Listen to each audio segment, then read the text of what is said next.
Nah itu loh. Nah, aku terlalu pede dan tradingku nggak tak kasih SL kan begitu, karena aku berpikir oh dia paling naik mentok sampai sini harga sekian, sampai itu nggak mungkin lebih kan itu. Ya nggak tahu itu hari hari Jumat, tahu-tahu tak buka dan aku nggak kuat, ya Tensi. sudah akhirnya sama sekali aku bilang aduh ya ini salahku juga. Orang sombong itu pasti akan berakhir dengan rasa sakit dan begitu. Nah, iya. Terlalu terlalu Biasa orang biasanya pun transaksi paling cuma 0,01 kan itu 0,01 aja bisa dapat 50-60 lah rata-rata satu hari itu dapat dengan 0,01 dan itu kemarin aku karena begitu PD-nya yaitu langsung 0,05 kan hmm, itu 0,005 udah langsung tak tutup kan begitu. Aku buka lagi malam kan itu malam mau berpikir ini aku pasti profit besar ini kan gitu, profit besar nih ya taunya dana aku yang ludes gitu. Biar eh, ini nggak trading tuh nggak bisa di apa sih namanya tuh ya diprediksi. kalau kemarin tahun-tahun lalu lah itu kan masih nggak separah ini Uni. Kalau ini kan memang hampir Yun itu kan hampir sering diterabas kan begitu.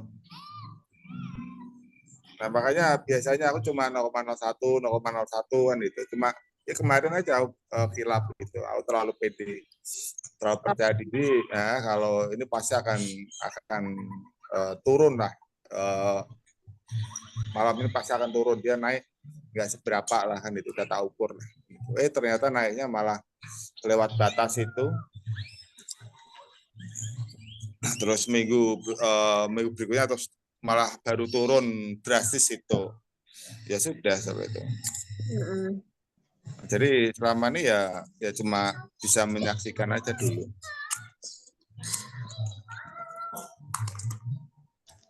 Itu pengaruh kondisi ekonomi dunia juga nggak itu tuh. Ya ya pasti ini kan Hmm. itu makanya apapun kondisi dunia itu ya tercermin di dalam trading itu. Iya. Kan itu. Makanya sebuah Jadi saat apa? kondisi pasar itu sebuah negara itu kacau, pasti pasarnya pun juga kacau. Itu Iya. udah sangat jelas kan itu. Ya kalau yang biasa copi-copi apa sih mungkin nggak begitu ada masalah lah kan itu. Tapi aku nggak biasa copi-copi kan jarang sekali dah.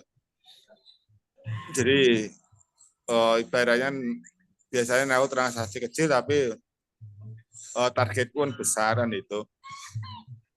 Jadi seandainya 0,05 kadang dapat 30 belum tak ambil malah jadi rugi. Nah, seperti itu kan itu. Apa namanya prospek trading juga katanya nanti apa teknologi juga akan menghilang. Jadi kan apa namanya bisnis trading atau online juga kan akan menghilang nanti Mas. Nah, ya itu aku sendiri ini masih tanda tanya.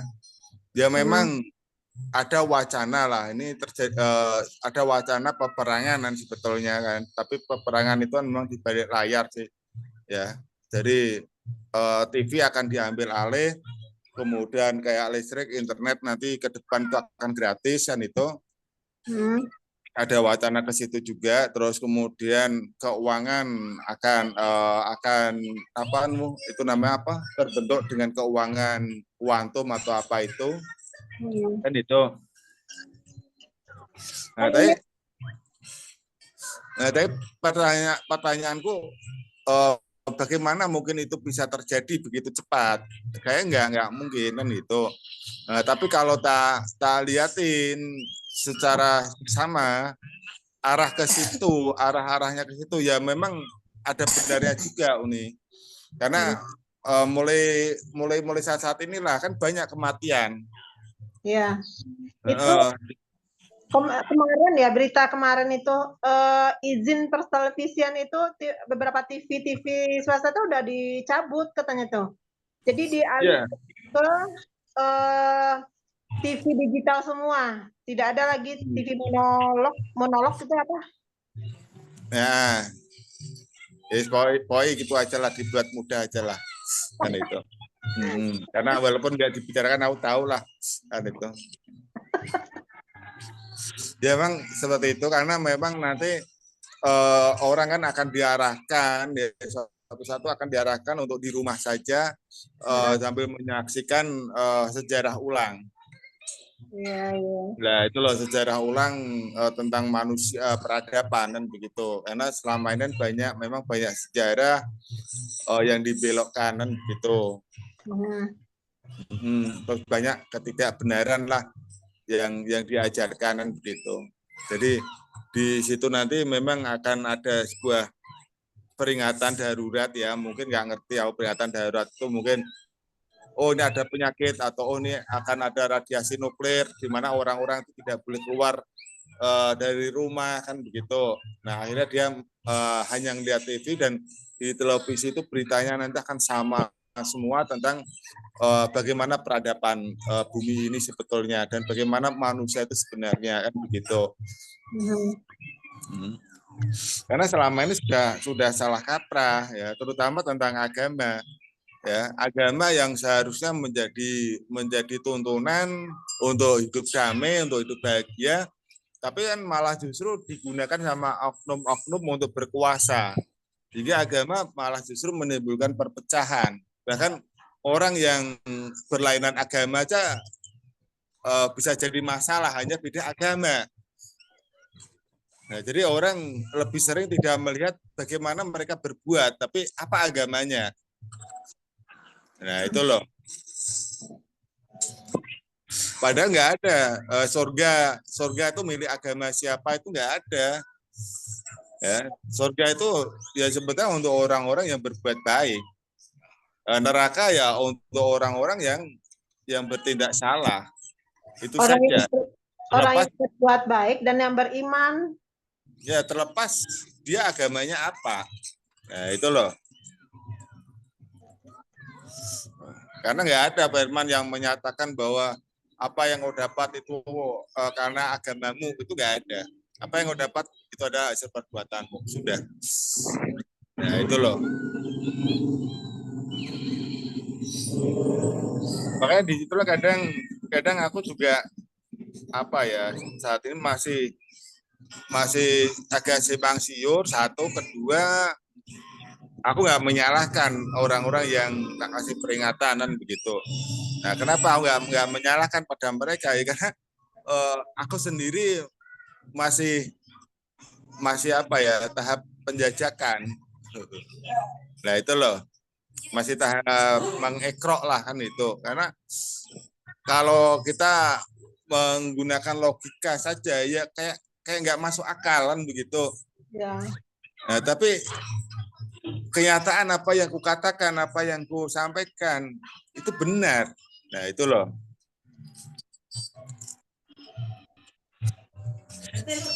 Kasih. Ya, ini Mas Har kena stroke. Oh iya. Tiba-tiba ya. Iya, iya itu kan baru aku ngomong berapa ya, 2-3 hari kalau nggak salah. Minggu yang lalu Mas Imam masih tahu ya. Kan itu aku baru ngomong 2-3 hari tak ingetinan itu. Kalau kamu seperti ini, kamu akan seperti ini. Kenapa? Karena bumi nggak menerima kondisi seperti itu lagi. Jadi orang yang tidak bisa menyesuaikan dengan kondisi bumi yang mengalami perubahan, jadi akan terusir dari bumi kan itu. Nah terusir dari bumi itu aku nggak ngerti. Dia dipindah di planet lain atau di alam lain, aku nggak ngerti kan itu. Mas, apa namanya? Iya. Banyak ya, Une nonton YouTube tentang kota-kota gaib gitu, ya kayak Saranjana, Wentira, kayak gitu tuh. Kenapa sekarang itu jadi banyak berita-berita begitu gitu? Apakah nanti suatu saat itu akan muncul lagi? Katanya tuh kota Saranjana itu adalah kota dulunya pelantis gitu ya, yang terbenam menjadi kota gaib gitu, tapi ternyata tetap ada gitu ya, tetap ada. Nah, banyak sekarang tuh orang-orang yang mulai bercerita pengalaman-pengalamannya dia itu. Ya Yang kan memang banyak orang-orang yang terdahulu tuh dihadirkan lagi kan banyak. Nah, makanya kan ada orang yang baru lahir tapi sudah baru umur berapa sudah khatam, sudah tahu banyak hal kan begitu. Ya karena itu bukan orang-orang baru, itu memang orang-orang lama kan itu. Nah, sekarang kan banyak bermunculan tuh indigo baru ya, yang Ya, dulunya tapi ingatan itu kan memang ya itu tadi selama ini kan nggak bisa terbuka semua kan nggak bisa. Ya, itu loh, cuma sebagian aja. Apakah nanti apakah nanti itu orang-orang yang dulu itu akan muncul dalam bentuk manusia sekarang atau memang muncul gimana itu kota itu akan muncul? Ya, yang enggak lah sebetulnya. Nah, jadi gimana tuh? Kayak manusia, kayak badan itu kan wadah. Kan itu wadah. Terus kemudian wadah itu dilengkapi dengan fasilitas berupa pikiran, ego dan lain sebagainya. Kan begitu. Makanya kemarin kan tak bahas kan tentang sahadatan itu. Nah, kalian sudah sering bicara tentang sahadat, kan begitu. Tapi pertanyaanku kan itu, pernahkah engkau sudah bersahadat? Sudahkah engkau bersahadat? Kan begitu. Kalau memang engkau sudah mengaku bersahadat, apa yang sudah engkau saksikan? Kan itu. Bagaimana engkau bicara tentang Tuhan yang belum engkau saksikan, sedangkan engkau aja belum pernah menyaksikan pikiranmu sendiri. Engkau belum pernah menyaksikan egomu sendiri. Engkau belum pernah menyaksikan hatimu sendiri. Bahkan engkau aja nggak tahu ini kerjaan ego, kerjaan hati, atau kerjaan pikiran. Kan begitu. Nah, kemudian ya itu tadi.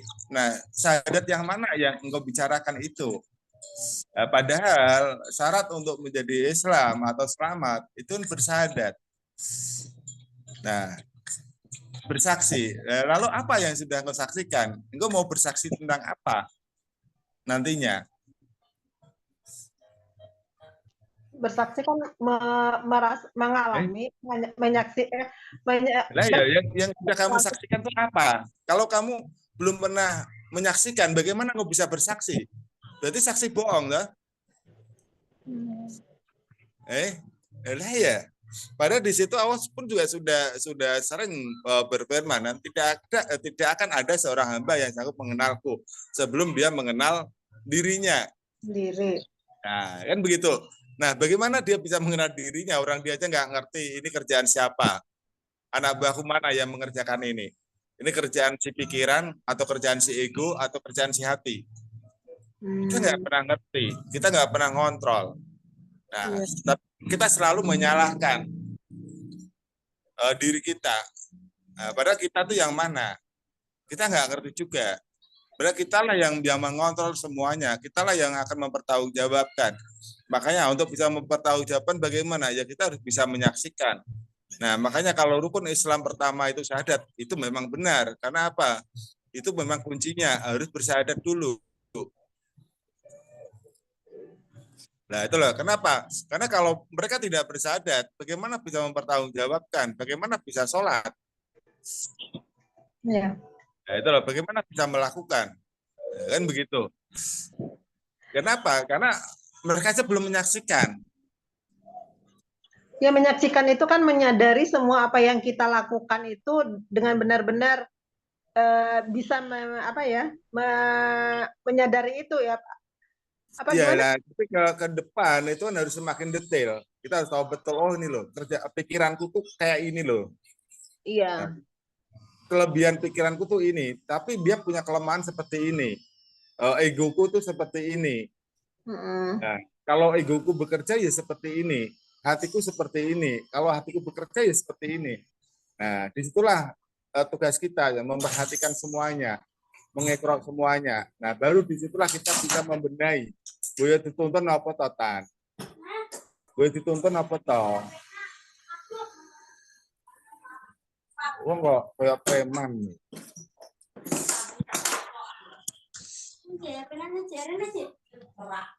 Nah, itu dari Sahadat. Nah, jadi ternyata Sahadatnya kalau kita kupas nggak ada habis-habisnya. Nah, makanya ya itu Dewu selalu berkata nih itu yang disombongkan tuh apa, manusia yang hebat tuh yang bagaimana, kan itu. Kenapa? Karena ya jadi kalau kita bicara hebat luar biasa, nggak ada manusia yang tidak luar biasa, semua luar biasa semua.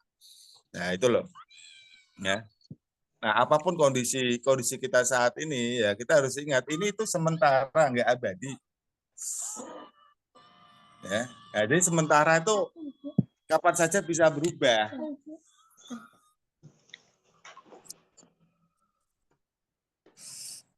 Jadi di dunia ini nggak ada yang abadi, di dunia ini hanya sementara. Ya.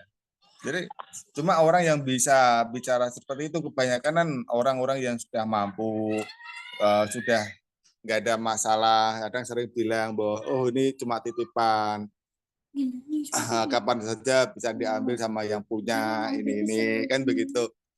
Tapi kebanyakan kata-kata itu kan hanya sebagai apa ya?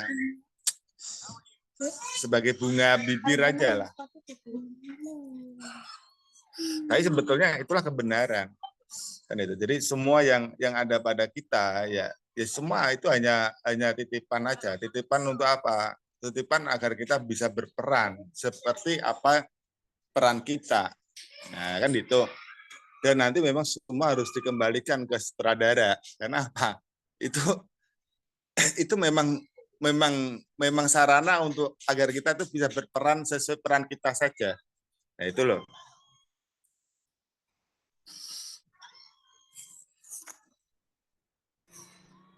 Ya, lo. Iya, Halo. Nah, jangan dibuang itu fotonya. Nggak nyaman kayak bicara sama tembok. Tidak menghargai ya Mas ya. Iya, Baru terasa Mas. Baru terasa. Terasa gimana? Ya seperti nggak menghargai gitu. Baru nge. enggak kalau menyimak Mas Imam lagi bicara tuh harus jadi ditangkapnya sama akal kolbu, akal hati.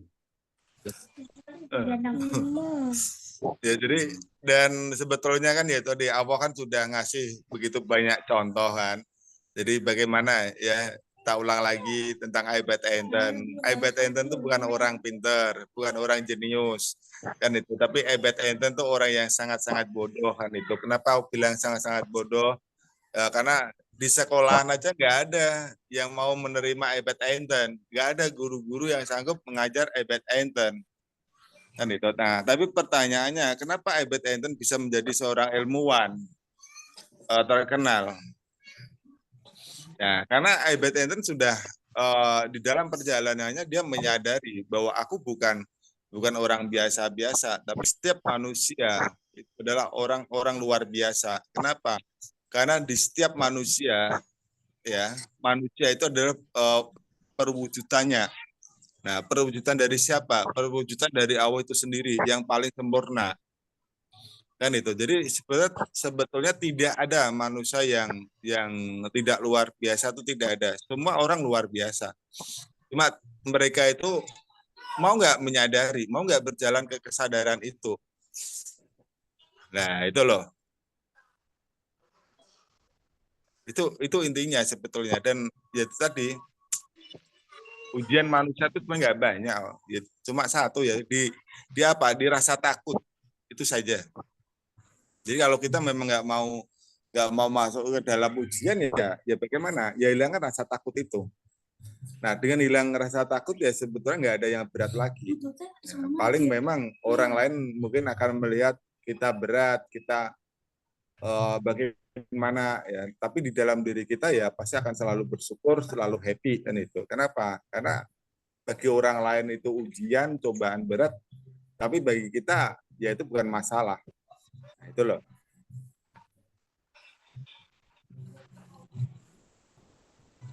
Ya, halo. Halo. Ya, Mas. Pada kemana ini lagi? Bentar, Mas. Ini kok hilang nih. Nah, Salah. ya. Apa mungkin HP-nya yang jelek atau gimana? Ini tadi kayak pencet, Mas. Hmm.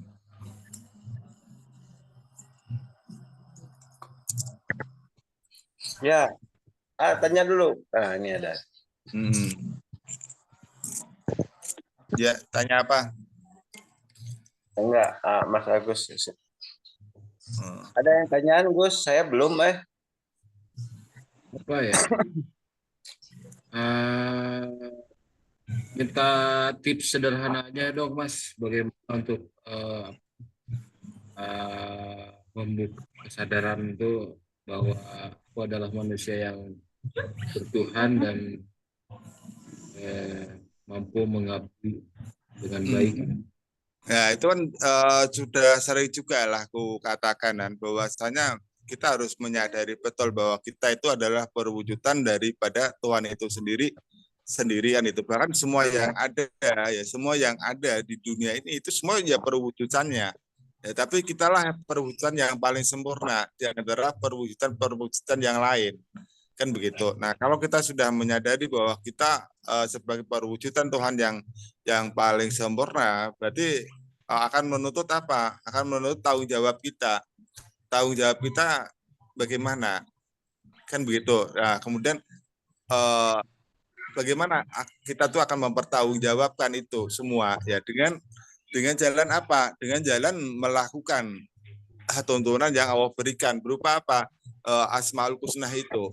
Jadi semua nama-nama Allah itulah yang harus kita lakukan dalam kehidupan sehari-hari. Nah itu loh, jadi Allah Maha Pengasih, ya kita memang harus senantiasa penuh kasih sayang. Nah itu loh, Allah selalu memberi. Nah, ya berarti bagaimana ya kita jangan sungkan-sungkan untuk membantu sekeliling kita, saudara kita. Nah itu loh, jadi nama-nama Allah tuh yang itu bagaimana, itulah yang harus kita kerjakan dalam keseharian sebetulnya. Nah, itu loh sampai ke 99. Nah, kalau sudah mencapai 99 ya baru Allah akan mengenapkan ke 100. Kan begitu. Ini Mas yang menjadi apa namanya? Mungkin kita mencoba membuka, menambah wawasan kita untuk lebih luas tentang Al-Khaliq ya, yang mencipta kan gitu. Walaupun sedikit saya mencoba menyikapi sebuah penciptaan itu bagaimana kita membuat sesuatu kan gitu. Membuat sesuatu itu kalau misalnya kita tidak bisa membuat pesawat, tapi kita menciptakan sesuatu hal yang berbeda, kira-kira begitu. Dari tadinya orang yang tidak mampu membuat, kita bantu, kita buat solusi, kita carikan cara, itu juga sebuah cipta. Kalau saya Nah, itu dengan apa? Ya dengan kepasangan, Bang Julia. Jadi bagaimana kita bisa mencipta sesuatu yang lain, yang unik, ya. Kalau kita sendiri aja masih sibuk dengan diri kita, kan itu. Jadi selama kita itu masih sibuk dengan diri kita, ego kita senantiasa sibuk dengan pikiran kita, ya kita akan, walaupun di situ ada partikel yang luar biasa, ada pengetahuan yang luar biasa, ya pasti akan terabaikan. Kenapa? Karena kita bukannya itu nggak ada, tapi kita lagi sibuk, kita nggak fokus di situ. Ya, jadi seperti contoh gini lah, Bang Jul lagi sibuk sama Mas Agus. Walaupun di situ Pak Jokowi di samping, ya Bang Jul pun juga nggak akan menyadari. Kenapa? Karena lagi sibuk sama Mas Agus. Kan itu. Nah, kalau nggak menyadari di situ ada Pak Jokowi, bagaimana Bang Jul bisa berkomunikasi dengan Pak Jokowi? Nah, kalau nggak bisa berkomunikasi, bagaimana bisa mengetahui sesuatu yang lebih? Ya, kenapa? Karena kita sendiri yang sibuk. Gitu loh. Makanya aku selalu katakan kan, Allah itu tidak pernah menuntut. Jadi lakukan saja. apa yang bisa kamu lakukan. Ya, kan begitu, karena apa? Perintahnya pun juga begitu. Aku lebih suka kepada hambaku yang tahu walaupun satu ayat, tapi diamalkan. Ya, kan begitu. Ya, jadi aku tuh nggak menurut kamu harus begini tuh enggak. Ya. Tapi di situ ya tadi kita tuh apa hari ini, kan itu. Jadi kalau memang hari ini kita bisanya nyapu, yaudah kita sapu aja. Oh bisanya hari ini ngepel, ada kesempatan, udah kita pel aja. Oh hari ini kita bisanya senyum, udah senyum aja. Nah itu loh. Jadi pertama yang harus kita lakukan bagaimana? Ya, kita terima dulu. Apapun kondisi itu kita terima dulu. Ya, terima dengan senang hati. Nah, kalau kita sudah bisa menerima semuanya, ya kita nggak sibuk dengan alibi, dengan alasan, dengan pembelaan macam-macam, lah baru di situ kita tuh akan menyadari sesuatu yang jauh lebih besar. Jadi selama kita itu sibuk, ya kita nggak akan mendapatkan apa-apa, kecuali apa? Kerugian. Kenapa? Karena kita nggak bakal bisa menemukan sesuatu, apalagi bisa mencipta sesuatu, itu nggak mungkin. Nah, itu. Jadi solusi pertama bagaimana ya? Apapun kondisi yang ada pada diri kita, ya kita terima dulu dengan senang hati. Nah, kenapa kita harus terima dengan senang hati? Karena kita percaya bahwa apapun yang disuguhkan pada oleh yang maha kuasa itu pasti yang terbaik. Kan itu pasti yang terbaik. Kita berkata ini tidak baik, ini aku sengsara, aku menderita. Karena apa? Karena kita tidak tahu apa sih rencana Allah itu di balik semua itu apa. Kita nggak tahu. Nah itu loh, kita menilai semua itu dari apa? Dari masa lalu kita. Dari masa lalu kita dan dari pengalaman kita. Dan sesuatu pengalaman kita selalu mengatakan bahwasanya apa yang tidak terjadi sebelumnya tidak mungkin bisa terjadi besok. Kan itu kenapa? Karena aku belum pernah mengalami seperti ini, jadi nggak mungkin itu bisa terjadi. Nah, kan begitu. Padahal dunia ini Allah sudah memberi pembelajaran. Dunia ini itu selalu apa yang tidak ada hari ini itu bisa ada di kemudian hari. Ya itu loh. Jadi yang menciptakan pesawat terbang dulu juga dianggap kakak beradik itu gila. Karena apa? Mau mengubah takdir. Karena bagaimana mungkin besi kok bisa terbang? Kan begitu. Tapi hari ini ya orang bicara tentang pesawat terbang itu nggak dianggap orang gila. Ya itu loh. Jadi apapun tentang masa lalu kita, ya, apapun yang tidak ada pada diri kita itu bukan berarti akan tidak ada untuk selama-lamanya, untuk besok itu enggak. Ya jadi apapun bisa terjadi di depan. Nah itu loh. Apapun yang tidak ada hari ini itu bisa ada besok. Ya, itu hanya masalah waktu aja kan itu. Nah jadi tapi ya tadi kita untuk bisa mengakses ke sesuatu yang lebih besar, berarti bagaimana? Ya, kita harus fokus, kita harus terima dunia ini.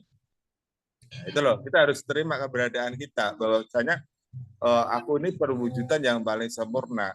Nah dari situlah kita bisa mengenal, oh Allah tuh begini loh. Dengan siapa? Dengan apapun yang kita hadapi di sekitar. Karena apa? Semua itu perwujudannya. Kan begitu. Jadi kalau kita sudah bisa menerima itu ya pasti satu ya banyak hal yang sifatnya rahasia kita akan tahu ya. Nah, kemudian yang kedua, otak kita tuh nggak mungkin bisa berhenti. Tapi otak kita tuh akan selalu punya inovasi terus. Nah, itu loh kenapa ya tadi sesuai dengan karakter Allah itu tanpa batas. Nah, jadi apapun yang ada pada kita pun juga nggak terbatas. Ya dari sini paham nggak? Iya Mas. Mas.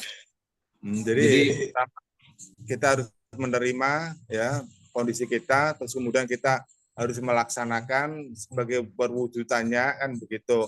Nah, cara melaksanakan sebagai perwujudannya ya tadi Allah juga sudah memberi tuntunan tentang apa?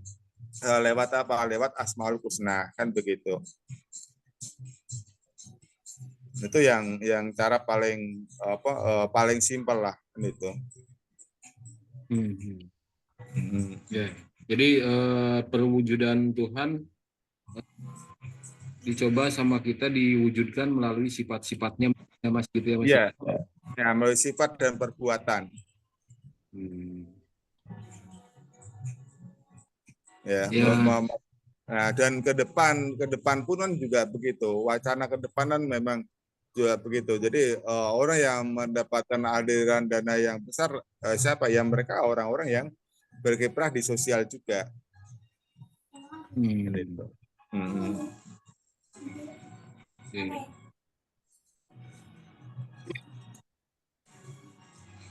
Ya mungkin terasa bukan ini, jadi apa ya, Mas? 1001 ya, Mas ya, orang bisa membuka titik kesadaran tuh jarang sekali gitu. Tapi nanti ke depan akan banyak, Bang Mas Agus, karena memang itu sudah waktunya sih. Dan itu sebenarnya waktunya udah lama sih. Ya, jadi perubahan ini sebenarnya udah lama direncanakan, itu sudah lama kan itu. Tapi laki-laki juga begitu. Aku selalu memberi pembelajaran. Ibarat sambil berkata, lihatlah, aku yang maha kuasa. Aku nih yang maha kuasa, tapi aku tidak pernah mau bersegera. Kan begitu. Ibarat dengan kun fayakun aja jadilah dunia pasti jadi. Tapi Allah aja menciptakan dengan 7 hari. Kan begitu. Padahal di situ sebenarnya Allah mau berkata bahwasanya aku ini maha tahu, aku ini maha pintar. Ya, tapi segala perbuatanku itu aja kurencanakan dengan sedemikian rupa. Nah, itu loh. Nah, sesuatu yang sudah kurencanakan sedemikian rupa aja, ya ibarat sama manusia saja masih sering dipertanyakan. Nah, kan begitu. Nah, apalagi kalau kerjaan itu asal-asalan aja, semau Allah aja. Nah, kan begitu. Padahal semua pekerjaan itu dikerjakan dengan begitu bijaksananya, dengan melihat dari sudut pandang yang begitu kompleks, ya kan begitu. Ya itu aja sama manusia kadang masih dipertanyakan, nah gitu. Nah, tapi manusia yang sombong yaitu selalu maunya proses instan cepat. Nah, kan itu. Tapi itu juga ini perbaikan tatanan ini sebetulnya sudah menjadi rencana Allah yang sudah sangat lama sebetulnya.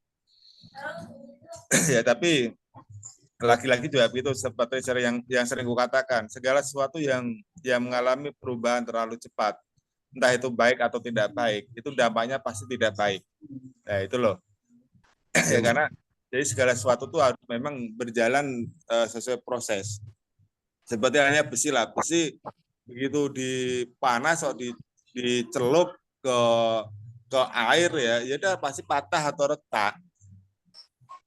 Ya itu. Jadi sesuatu harus berjalan sesuai prosesan itu.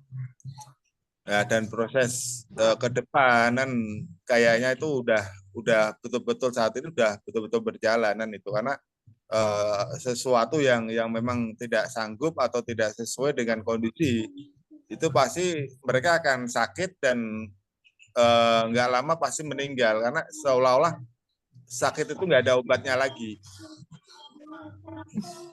Nah, itu loh. Ya. Dan itu makanya aku sering ngomongan bahwa nanti akan ada kematian dan itu akan sangat banyak sekali kematian. Ada, Mas, obatnya, Mas? Obatnya diri sendiri, Mas? Ya, obatnya diri sendiri. Jadi kita harus kembali ke ajaran. Kan begitu. Jadi makan pun juga begitu, makan saat betul-betul kita lapar ya kita baru makan.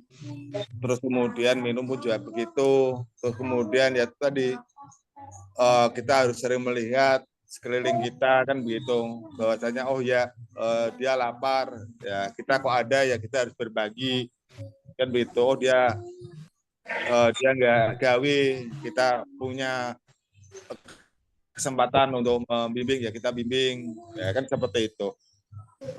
Nah, jadi kondisi ke depan kan maunya kan ya tadi kita kembali hidup, kita harus hidup bersama, berjalan bersama.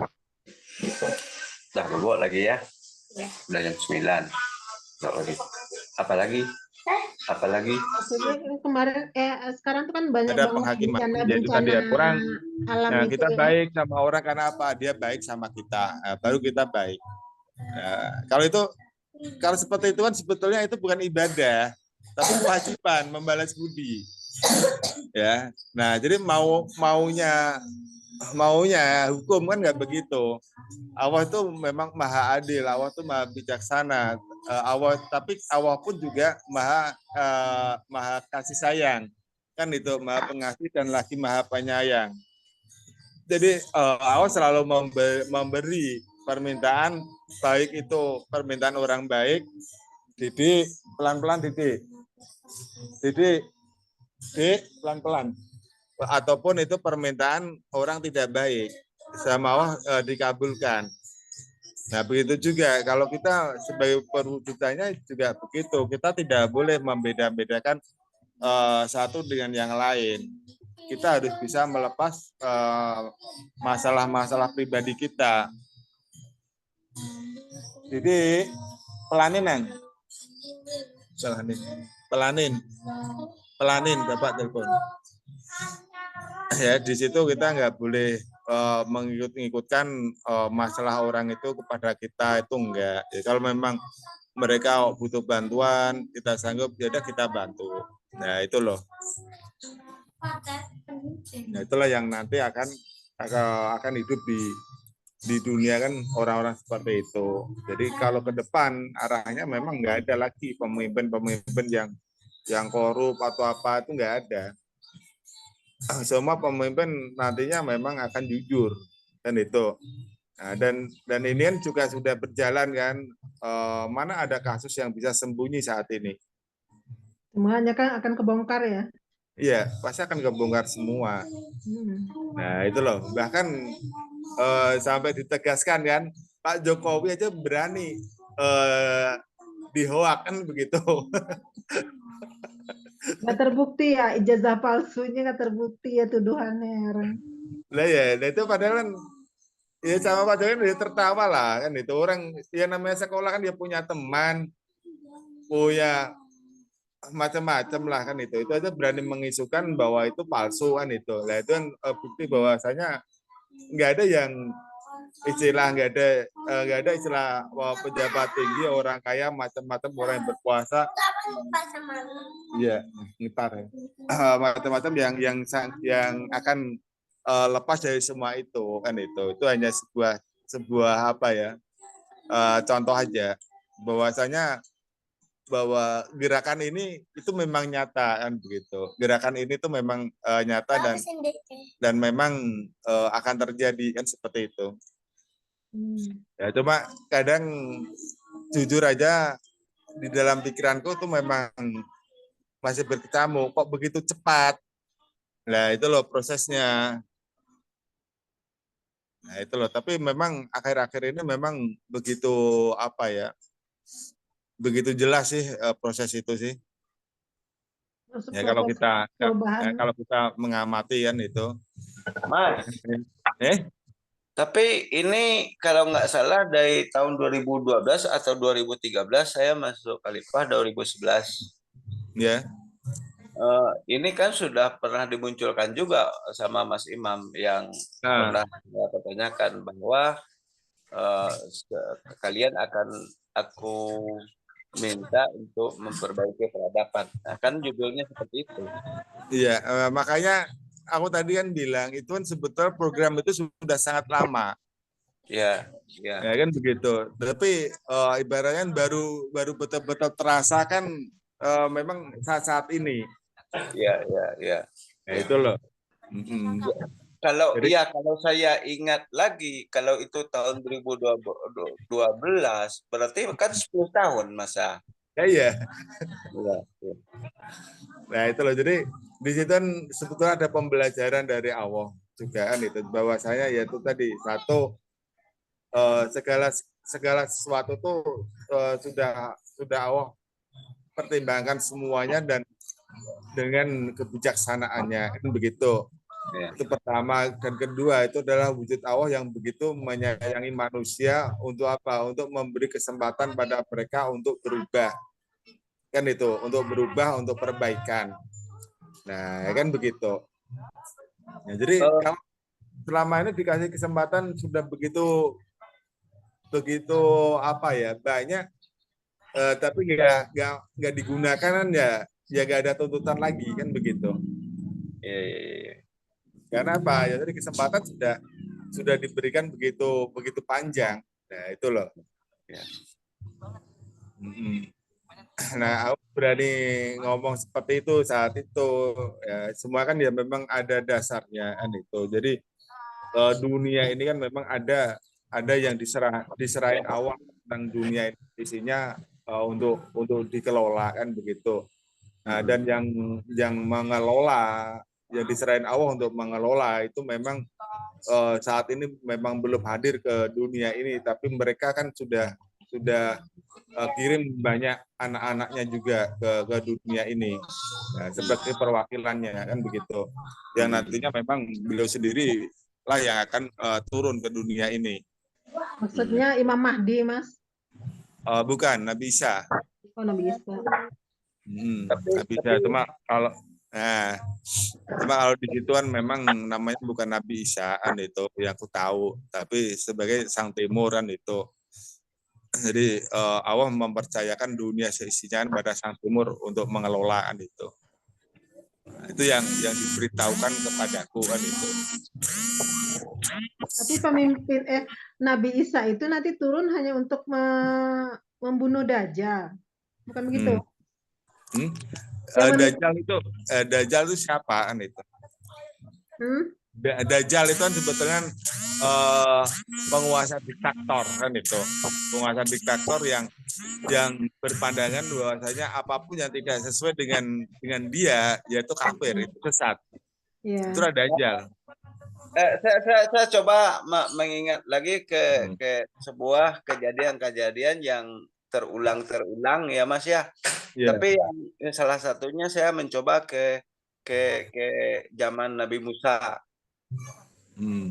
Di zaman Nabi Musa itu kan ada temannya atau siapa namanya yang sama ininya dengan Musa, yang orang sebut namanya Sabiri. Ya. Yeah. Nah, Sabiri itu kan yang bisa membuat seekor lembu atau apa sapi betina.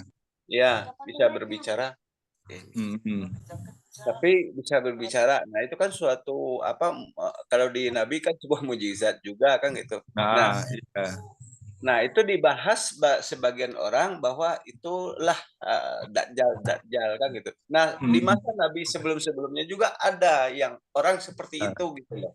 Ya, makanya dulu aku pun juga pernah berkatakan, bisa jadi besok engkau pun akan berkata, oh ini hanya hipnotis. Ya kan begitu.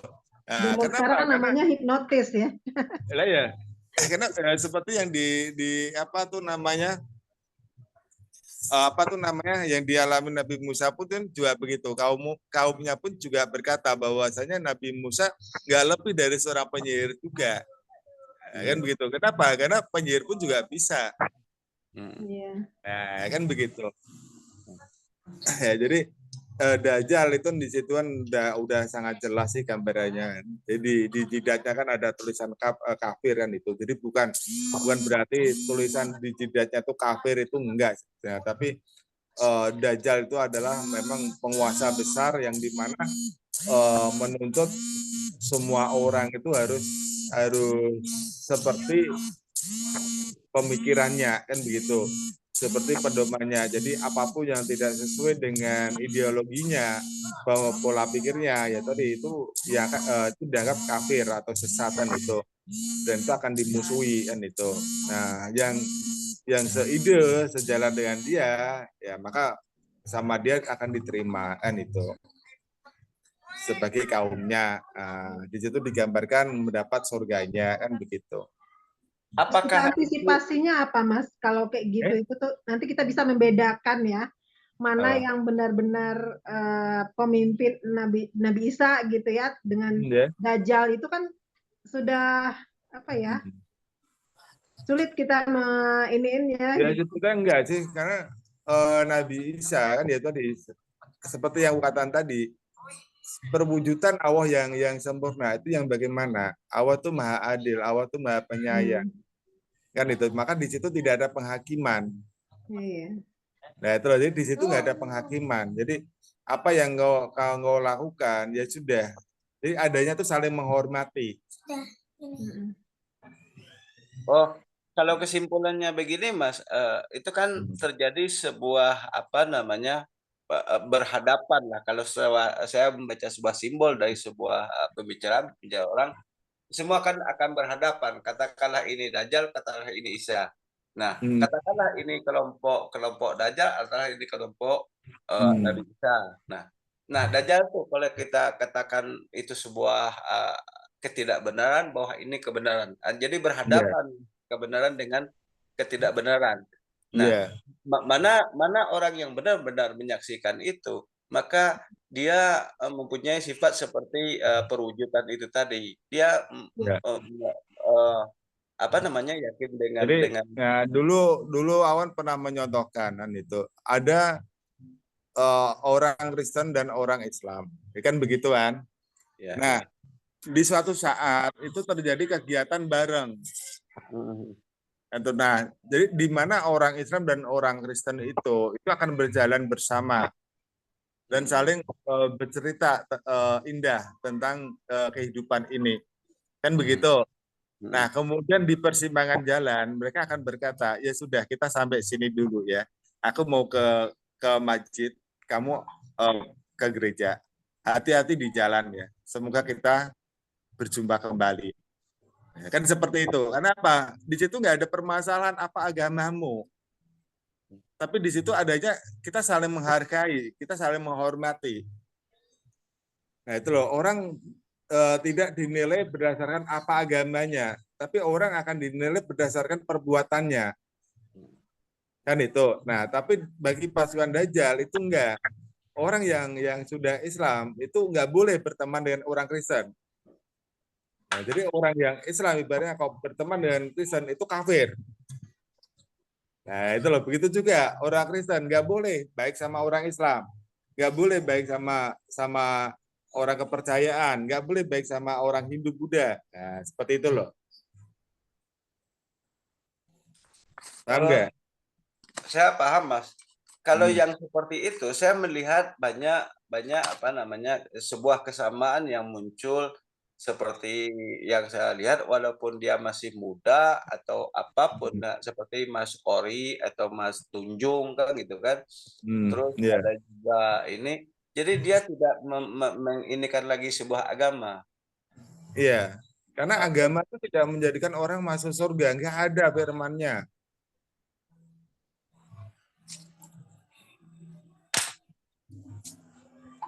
Ya, agama itu kan tuntunan kan begitu. Tuntunan. Ya, pertanyaannya, kita tuh sudah ketuntun apa belum? Ya, kan begitu. Kita tuh sudah ketuntun apa belum? Jadi kita begitu bangga, Islam agamaku, aku berani mati untuk Islam, ini loh. Islam itu tuntunan kok. Kan begitu. Ya emang bagus mati demi Islam. Kan itu, tapi Islam yang bagaimana? Ya kan itu. Jadi kalau orang memberi keselamatan ke semuanya itu ditentang ini lah, bolehlah berjuang di situ, kan begitu.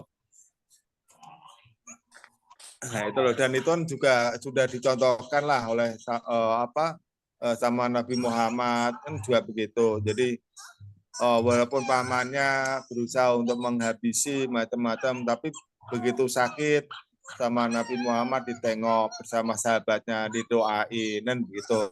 Nah, baru di situ akhirnya pamannya masuk Islam, dan pamannya aja tidak mau kalau dikatakan bahwa pamannya tuh dibujuk Nabi Muhammad untuk masuk Islam, itu nggak mau. Tapi di situ pamannya berkata bahwasanya Islamlah yang masuk ke hatiku hingga menjadikan aku menjadi seorang Islam, kan begitu. Kenapa? Di situ Nabi Muhammad menunjukkan bagaimana Islam itu sebenarnya. Nah, begitu juga sebetulnya kalau memang kita itu membela Islam, ya kita tunjukkanlah dengan perilaku kita yang Islam. Kan begitu, bagaimana kita dengan orang tua, bagaimana kita bersama saudara, bagaimana kita dengan orang lain. Nah, kan seperti itu seharusnya. Nah, jadi biar orang lain tuh tahu, oh Islam tuh begini. Ya, kan begitu. Makanya aku sering katakan, dan kalau Islam kok musuhin sana, musuhin sini, ya itu tuh pertanyaanku, itu Islam dari mana? Sumbernya mana? Bersumber dari mana? Nah itu loh, karena apa? Islam tuh nggak ada peperangan, tuh sebenarnya nggak ada. Kenapa aku katakan Islam tuh nggak ada peperangan? Karena Nabi Muhammad sendiri aja melarang untuk memulai perang, untuk memulai menyerang. Ya itu loh. Bahkan saat mereka diserang, kita baru boleh diizinkan untuk menyerang kalau kita diserang. Nah, kalau yang menyerang itu kecapean, kita aja disuruh untuk apa? Berhenti. Tidak boleh menghabisi, tidak boleh menggunakan kesempatan itu. Nah, tapi justru kita harus bisa memberi kesempatan lawan untuk apa? Memulihkan tenaganya lagi. Nah, itulah wujud Islam sebetulnya, selalu adil. Tidak memanfaatkan kondisi orang, kan begitu. Nah, tapi selama ini coba bagaimana orang-orang yang mengaku orang Islam? Saudaranya nggak punya aja ditawarin duit, ya kan? Tapi dengan syarat yang kamu harus mengembalikan sekian-sekian. Ya, dan mereka yakin pasti mau. Kenapa? Karena dia nggak punya duit.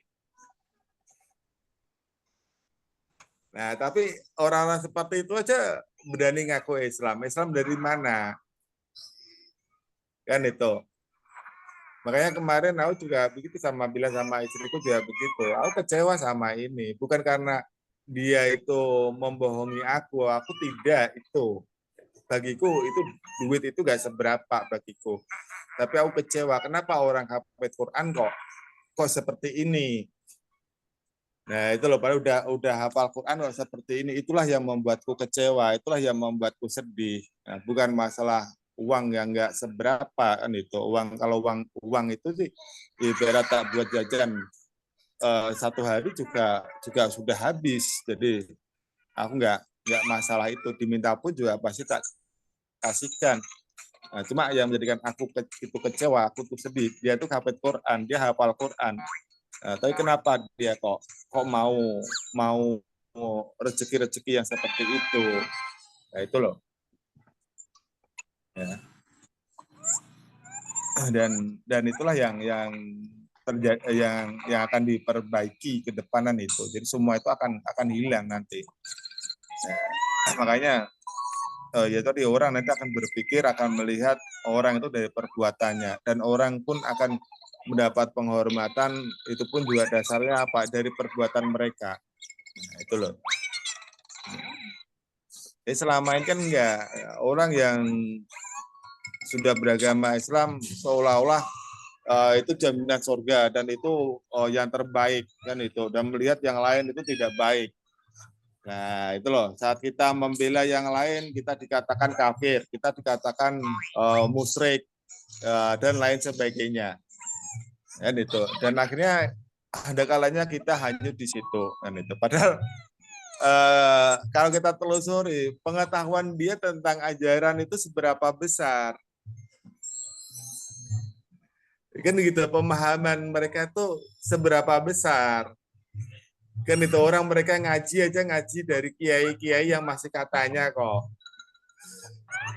Kan itu katanya Quran, katanya hadis, katanya kitab ini, riwayat ini. Tapi mereka itu sendiri belum mengerti, belum memahami betul. Ya, dan kalau kita kembali ke firman, ya kiai-kiai model seperti itu aja dilarang sama Allah. Kenapa? Firman-nya udah sangat jelas bahwasanya barang siapa yang mengatakan sesuatu dia sendiri belum mengetahui kebenarannya dan belum membuktikan kebenarannya, itu adalah dusta. Dan ayat yang pedih akan kutimpakan pada para pendusta. Nah itu sudah sangat jelas ya. Jadi kita kalau mau dakwah itu nggak boleh ngomong katanya, menurut Quran, menurut guruku, menurut riwayat ini itu belum boleh kita dakwahkan atau kita ajarkan. Nah itu yang jelas. Ya, ini bateraiku tinggal 10% loh ya. Ya jadi masalah data, alhamdulillah ada transferan ya hari ini ya, jadi bisa tak atasi ya. Tapi kalau masalah baterai itu memang satu-satunya jalan cuma ngatasinya ya mati tak casan itu. Ya kalau masalah baterai mah mati ya dicas itu. Barusan ini juga low bat jadi pindah ke laptop. harus berhenti. Tapi yang jelas ya itu tadi ya, apa yang terjadi hari ini bukan berarti tidak bisa terjadi di hari esok lah ya. Atau mungkin di hari ini tuh bukan selalu akan, hari esok itu akan selalu seperti ini saja, itu enggak. Ya, jadi besok bahkan di setiap detik, di setiap jam, di setiap hari segala sesuatu itu bisa berubah ya. Hari ini itu bisa berubah ya, dan apapun kondisi yang terjadi di dunia ini ya, semua itu hanya sementara. Ya, jadi segala sesuatu yang sementara kalau kita buat sakit hati, kita buat kalut, kita buat susah, itu kayaknya itu nggak bijaksana. Ya. Sendiri deh. Dan apapun yang kita terima ya itu tadi, itulah hal yang terbaik dari Allah. Ya karena apa? Allah itu Maha Penyayang. Yang Maha Penyayang itu nggak mungkin memberi sesuatu yang kurang baik. Itu nggak mungkin. Pasti inilah yang terbaik. Ya, cuma kita tinggal berekro aja lah. Apa sih yang Allah hendaki kepadaku? Apa yang harus aku rubah? Apa yang harus aku sadari? Nah, kan seperti itu. Kenapa? Pasti yang kita terima ini yang terbaik. Entah itu sakit, entah itu derita, entah itu apa, yang jelas itu pasti yang terbaik. Iya. Nah, itu loh, kita harus terima kondisi itu. Dan kita tetap menyadari bahwasanya yaitu tadi kita adalah perwujudan yang paling sempurna. Nah, jadi sibukkanlah diri kalian ya untuk apa? Untuk menampilkan bagaimana sih Allah. Bagaimana Allah yang mengasih. Bagaimana Allah yang bijaksana. Nah, itu loh, bagaimana Allah yang maha kuasa. Bagaimana Allah yang maha perkasa. Ya kan begitu. Ada sebuah ajaran yang saya dengar ya Mas, tetapi itu menarik. Apa namanya? Kadang dari sebuah pembicaraan ini saya jadi berpikir ke segala sesuatu untuk meninggalkan segala sesuatunya. Ya baik hutang, baik apa, kan itu semua berada dalam pikiran kita, dalam semua berkecamuk semua dari sini kan gitu kan. Ya. Tapi ajaran pengetahuan yang pernah saya dengar itu adalah untuk meninggalkan semuanya agar engkau bisa berdialog, berapalah namanya kan gitu, dengan yang maha kuasa kan itu. Yeah. Berdekat-dekatan, bercengkrama lah bahasanya, seperti itu gitu Mas. Apa itu seperti itu yang harus kita lakukan? Ya itu benar juga Bang Jul. Ya, itu tadi ya seperti kata tadi. Selama kita sibuk dengan diri kita, ya kita nggak mungkin menyadari sesuatu yang lain. Kan ya, itu. Ya. Nah, tapi pada dasarnya semua yang ada di dunia ini sebetulnya cinta. Kan ya. Itu. Jadi kita harus tahu ini cinta atau obsesi. Kan itu. Ya, cinta itu selalu bahagia. Sedangkan obsesi itu mengharuskan memiliki. Tapi kalau cinta itu tidak harus memiliki. Tapi cukup dengan bahagia. Itulah cinta. Oh, berarti hal pertama untuk apa namanya, untuk semua itu ikhro dulu, baru kita bisa ini sebenarnya apa dan ini bagaimana agar kita mengerti kan gitu. Iya. Jadi semua yang terjadi sebetulnya karena kita tidak cinta, kita obsesi. Iya, Ya, pada semuanya, pada harta, pada anak, pada ini. Nah, itu kan obsesi larinya. Iya. Ya, jadi kalau cinta itu kan apapun kondisi yang mereka lakukan, ya kita cukup senang saja. Yes. Ya, kita cukup senang, kita membimbing, kita menghormati, ya, kita mengembalikan, nah, kita mengelola dengan baik, itulah cinta. Tapi tidak ada keterikatan atau tergantungan dia harus bersamaku. Apalagi pemaksaan. Nah, kan itu. Kalau itu dia harus bersamaku itu berarti obsesi kan itu. Nah, jadi kalau kita kan kita cukup senang aja. Oh, Bang Jul beli mobil, ya alhamdulillah lah. Kalau rezeki lebih suka sama Bang Jul, ya syukur, alhamdulillah kan begitu ya. Bang Jul rawatlah dengan baik-baik. Nah, kan seperti itu. Nah, tapi kebanyakan yang bisa melakukan itu kan malah justru orang-orang Barat. Kan itu. Jadi kalau orang Barat tetangganya beli mobil itu, hai, apa ini mobil siapa? Mobilku. Mobil kamu. Hampir aku nggak percaya, bro. Ya kan begitu. Wis, hebat kamu. Nah, itu orang Barat kan itu. Jadi kalau tetangganya beli mobil tuh seneng kan itu. Tapi beda sama orang Indonesia kan itu. Tetangganya beli mobil, tanya, itu mobil siapa? Mobilku. Nah, dalam hati sambil berkata, oh sombong amat. Nah, baru punya mobil gitu. Ditanya, dijawab baik-baik aja. Dalam hati masih gerundel kan itu. Sombong amat. Baru bisa beli mobil aja dipamer-pamerin. Kan gitu. Tapi yang lebih apa ya, legowo itu malah aku pikir-pikir malah justru orang Barat yang sering dikatakan orang lain tuh orang kafir lah, orang tidak beragama lah. Ya, tapi malah justru lebih hidupnya itu lebih mengarah ke tuntunan. Ya itu loh.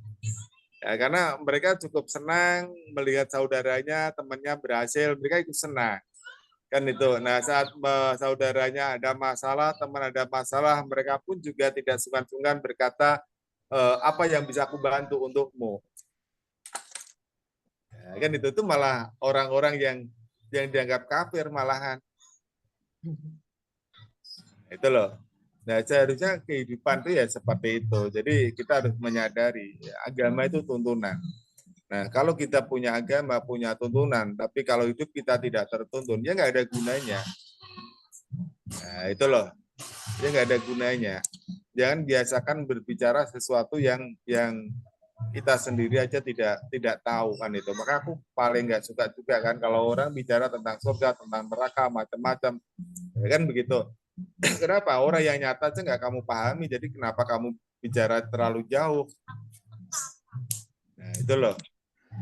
Ya, kita bicara yang deket-deket aja lah, yang simpel-simpel aja lah. Ya, kan begitu. Ya, karena surga itu hanya ada di Indonesia. Di Arab sana nggak ada surga, adanya jannah, artinya kebun. Ya, artinya kebun itu bukan surga. Kenapa di Indonesia surga? Karena kalau tetap diartikan kebun, nggak ada orang Indonesia mau meluk Islaman itu. Kenapa? Kebun gua aja pada nganggur kok. Itu. Kok besok mau dikasih kebun lagi sama Allah, ya buat apa kan itu. Surga tuh nyaman ya, nyaman di kebun. Di Arab sana kan padang pasir memang nggak ada kebun. Nah, jadi orang yang punya kebun berpikir orang yang paling kaya, orang yang paling bahagia kan itu. Ya untuk malam ini sekian dulu ya. Ini tinggal 5 menit 5% nih. Iya, makasih ya Mas. Nah, ya sambung besok minggu atau apalah. Oke. Ya mudah-mudahan wajahku besok minggu tuh lebih cerah kan itu. Lebih cerah, jadi aku ngomong pun juga lebih tegasan itu. Makasih Mas, makasih. Oh ya Mas Gus, Bang Jul dan Mbak Uni, salam buat semua keluarga dan saudara di sana ya. Iya Mas. Nah, kalau aku ada salah atau mungkin aku terlalu keras atau mungkin bicaraku menyakitkan, ya mohon maaf kan itu, karena ya begitulah diriku kan itu. Nah, ya oke. Wassalamualaikum warahmatullahi wabarakatuh. Waalaikumsalam warahmatullahi wabarakatuh.